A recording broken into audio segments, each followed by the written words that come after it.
Hey, what's up everybody? Welcome back to my channel, and I'm so happy that you're here. It's been a long couple months, people. It's been a minute, and there's a reason why I haven't put out any new videos or anything like that. We were supposed to go to Atlanta to explore and check it out and see some family and friends, but all of that got halted. And the reason why that all got halted is because there was something brewing that I did not expect. So I'm going to tell this story in parts because it's a very long story, but I believe that this will help somebody that's listening and watching, you know, in the midst of wanting to travel and want to go out and just try different things. The one thing that we all have to be paying attention to is our health. Our health is so important, and a lot of times it gets neglected because we're just busy. You know, we're moving around, we're doing stuff for just doing stuff's sake. I don't know if that's a phrase, but you know, we're just doing things. And there's times where we got to take time out to listen to our bodies, to actually act on the things that are happening, and just get checked, get looked at. Take some x-rays and MRIs of different things just to make sure that our bodies are operating in the way that they're supposed to. So a couple months ago, I had my second heart surgery. Not my first, my second. And the first time I had heart surgery, I went in and did the surgery. It took about a week and a half for me to get out of the hospital. Once I got out, I was home and I recovered it took about 2 months to recover. And I just went back on to life as it was. What I didn't do was I did not change my lifestyle. Or rather, I wasn't consistent in changing my lifestyle. And about time I wanted to change my lifestyle, it was too late.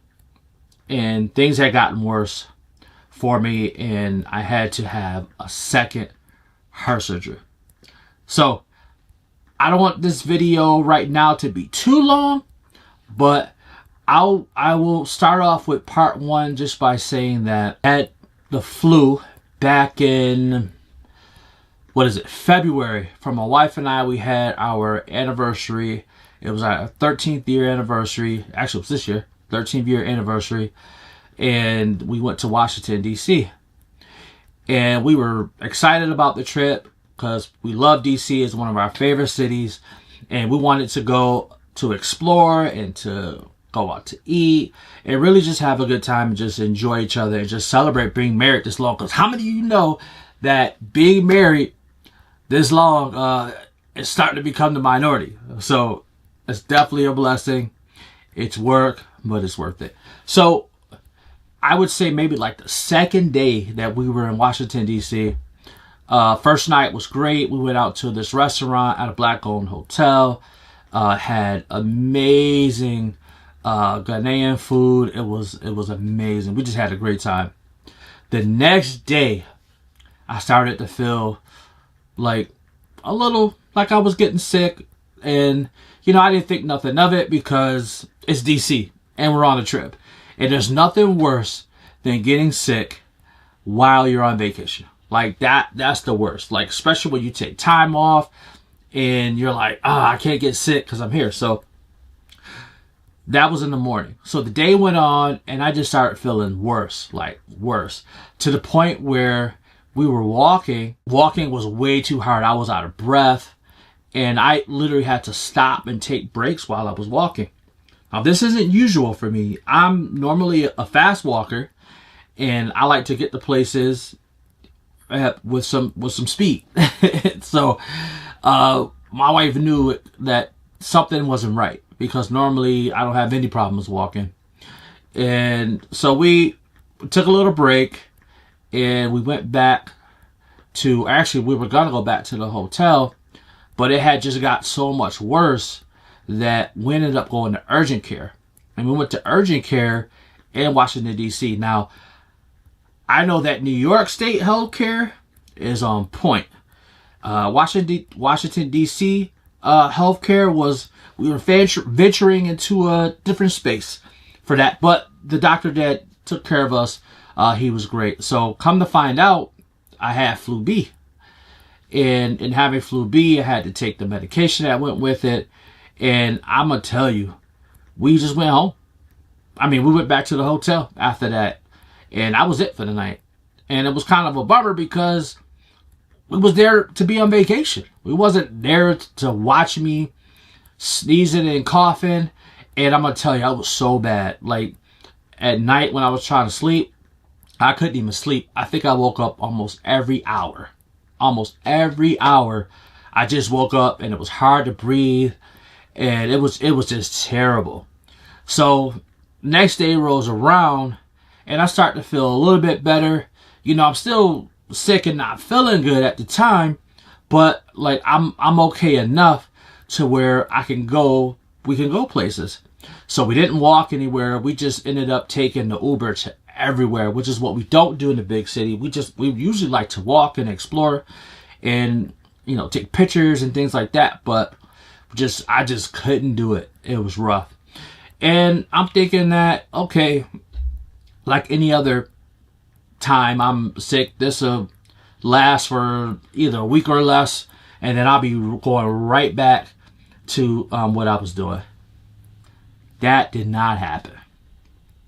That did not happen. So it actually started to get worse to the point where I had this cough, and this cough would not leave me. I mean, usually I could take some cough syrup.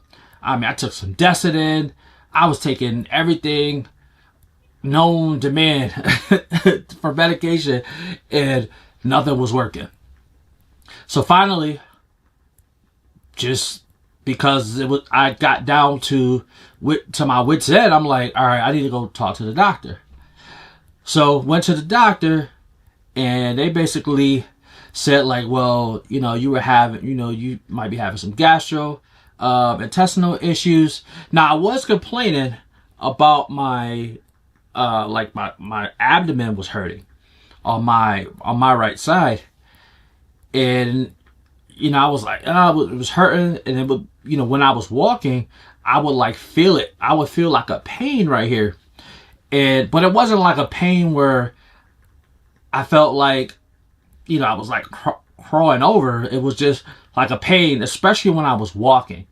Like, and I felt it before, but it wasn't bad. It was just like whatever. Maybe I'm just, my abdomen's tired or something like. So I had to take some X-rays, and come to find out, numbers for my gallbladder were elevated. I had a few stones in my gallbladder or whatnot. So we were talking about, you know, they were talking about take some medication. Doctors, take some medication. You know, we'll see where it go from there. But, you know, eventually you just have to get your gallbladder, you know, taken out, and then you won't have to worry about that anymore. I was like, all right, cool. The cough did not stop. It didn't.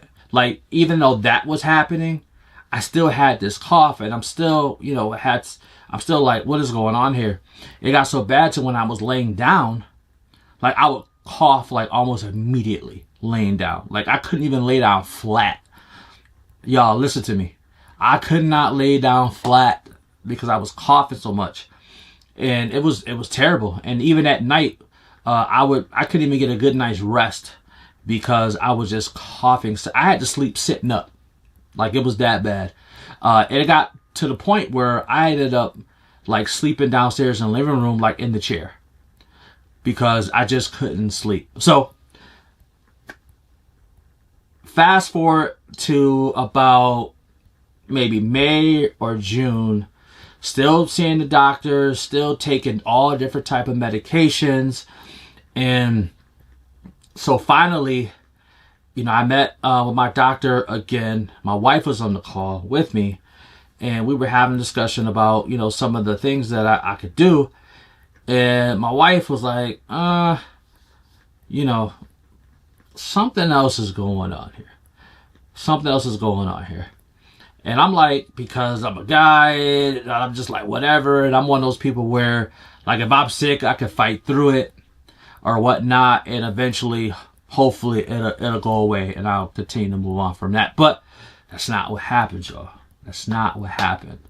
And let me say, that day that my wife went and with me to the meeting, it actually was a telecall meeting with my doctor, and we was having that conversation. She's like, yeah, something ain't right. You need to go get like checked, right? So usually I see the cardiologist on an annual basis, and so I had already saw the cardiologist in like that early June, and tells me, my valve's a little leaky, but everything looks good and everything like that. So if you tell me everything looks good, I'm like, all right, I'm not even gonna worry about it. But it didn't feel, I don't know, I just didn't feel confident, and my wife definitely didn't feel confident about this. Yo, this is why you gotta have somebody else knowing your medical history that could be able to help, because when you're in it, you don't always feel like it's that big of a deal. And come to find out, it was that big of a deal. So I think I'm going to stop right there, because it's, like I said earlier, I'm going to do this in parts because there's so much to this story.